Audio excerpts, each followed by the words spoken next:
Welcome, my friends of the interwebs. I'm back with another one from my buddy Scotty D. We're just having a little fun in the Voodoo Gym, as he likes to call it, my studio. Me, Scott, and his dog. Let me get his dog. There, oh, yeah. Quiz. It's a boxer. Quiz. Come here. Uncle Rich. Quiz. Quiz. All right, there you go. Oh yes. Yes, look at you. All right. She's a volunteer fan. All right, let's get back to business here. Right. Okay, so we were talking about how your dad almost disowned you when you bought the Mustang. Right. But now he's loving it. Yeah. I mean, like I said, that it's just a very nice car. It's very comfortable to drive. You know, it handles well. It's only got 30,000 miles on it. It doesn't have a ton of miles on it, but Yeah. I haven't any issues out of it. And you've bought that brand new. Brand new. Brand spanking new. Yeah, brand new. That's the only way. I wanted to keep the car for a long time. You know, that guy on the other side of the creek there had that 70 Mach 1. That was badass. That was badass. We both agreed on that car. We loved it. So I've always loved that style of Mustang. Yeah. And being a child of the 80s, the 5.0 Mustang GT would beat my Z28. Yeah. Randy Wells had one, and he'd beat up on me every now and then with Yeah. it. So I always wanted a GT Mustang. Yeah. You know, as a kid, and so I was lucky enough. I was blessed to be put in a position where he says now he always wanted one. I have to call bullshit, but we'll let it go. Yeah, we'll let it go. Yeah, you know, I figure things out. But I think that, yeah, you know, I'm proud of Ford in the car. I think they manufactured a good car. I got no squeaks, no rattles, nothing. 30,000 miles on it. And, Right, it's a right. good car. Hey, so for my subscribers who don't know what you do over on the Scotty D TV channel, tell them what it's all about. It's about hot rods and cooking. And to me, okay, a hot rod is just a general term. And a general term that describes somebody's cool transportation. I've done airplane videos. I've done videos. I do videos on cars, trucks, planes, trains, anything that's cool. Yeah. Anything that moves with a combustion engine. Yes, right. Or maybe an electric engine. Did you see? Did you see that yet another Chevy Volt engine or battery pack went up in flames? No. Yeah, ride the lightning, baby. Let me tell you, here's the thing: is that I've studied that electric car enough to know that there's cars that can come out and give us the performance numbers we're looking for. Yeah. What they can't give you is the sound and the feeling of a V8 or a V10 or a 12 or a combustion motor. They just can't give that to you. Or the distance. Yeah, well, let's see. Dude, I can't. Yeah, but I can't get into a Chevy Volt. Let's just say Chevy Volt. I can't get into a Chevy Volt in Toledo, Ohio. Go to my house in Bell County, Kentucky.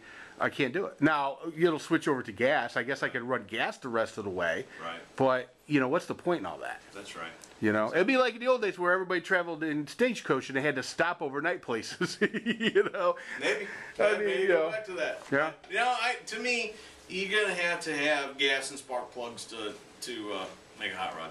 At least for now. Yeah. For now. I mean, they may have it someday. Because if you can, dude, if they sell an electric car that can get, you know, 500 miles on a charge, or have some kind of a quick charge system where if you could charge the battery in 5 minutes, yeah. I mean, you could get 0 to 60 in 2.5 seconds. That's it. You know what? People have asked me when I think electric cars are going to have arrived. I will say when they either win or place in the top 3 at the Indy 500. Yeah. That's when I will say they're here. And until that happens, no.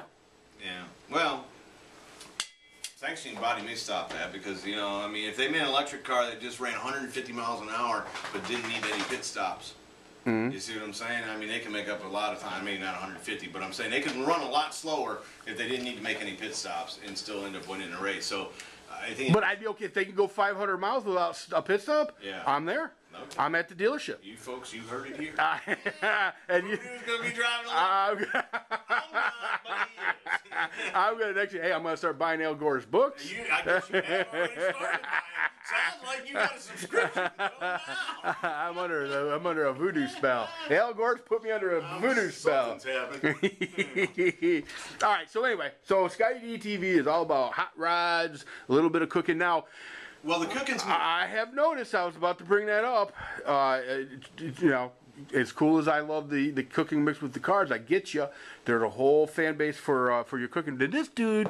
By the way, you wanna eat some grub? that will make a smile, put a smile on your face, and kill you. This is the guy that can come up with it. There ain't nothing healthy about anything that he cooks. And I don't claim there is. You eat the shit that he makes, and you'll feel your heart or your arteries hardening. But you will have a smile on your face. Yes, you will. Go, oh yeah. Yes, you will. Yeah, no, no, it's all about the flavor there. It's not about. I don't care about calories. You know what I'm saying? I don't have to put that crap on. So what he has decided to do is open up a channel called the Knoxville Chili Company. Why the Knoxville Chili Company? What's the name for? Well, I was born and raised in Toledo, but I've spent over the last 20 years living in Southeast Tennessee and Knoxville, Tennessee, and I absolutely love it down there, and I'm proud to call it my home. I have a passion for cooking, not quite as high as the passion is for hot rods, but I do love food. You can look at me and see that. But and I've always kind of thought about, I'd like to have a restaurant, but I don't want to work 7 days a week and all those hours, folks. So, but I always had this fictitious restaurant in my mind I would talk about, the Knoxville Chili Company. Now, I'll tell you too, for some reason, I think YouTube limits the number of characters you can use, because it's actually come out to be Knoxville Chili Co. So, if you're looking for it, it's Knoxville Chili Co. Or you can come. You know what? I'll tell you what. We'll put a link to that underneath here. Sure. Yeah, Knoxville Chili Company link. Yeah. If you all like that barbecue pulled pork, I show you how to make Heath Bar candy, ice cream. Oh yeah, no. The list goes on. Yeah. And so if you like that stuff too, you're going to be able to get that channel and then check out some hot rods and anyways, that's what I got going on with that. Yeah, it's a cool channel. Yeah, it's a cool channel. Lots of good cooking videos and Rich and I have always had to cook for ourselves. No, that's it, right? We were in the kitchen cooking when it wasn't cool for guys to be in the kitchen right, cooking. Right. Now look at him, Emerald, it's a star. Exactly. It kills me. Yeah, it's like we belong there or something, but no, it was never that way. I would love to have a cooking show on the Food Network or the Cooking Network. What about you? Yeah, I don't want the responsibility. Oh, see, I would love that. I love that. Diners, drive-ins, and dives. I love that. I love the premise of it, but I like to grab my camera and go make what I want to make, put it up, and give it to my people, you know what I'm saying? Right. No, I feel you on that.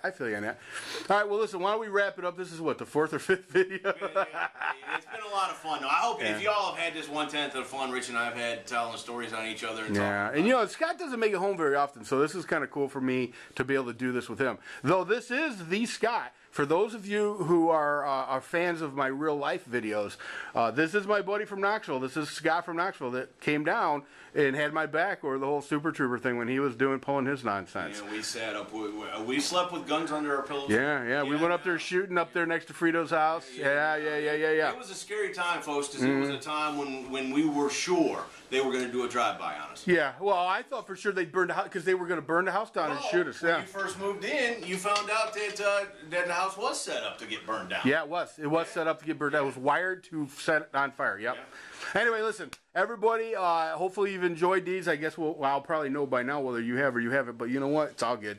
Everybody, you all take care. See ya!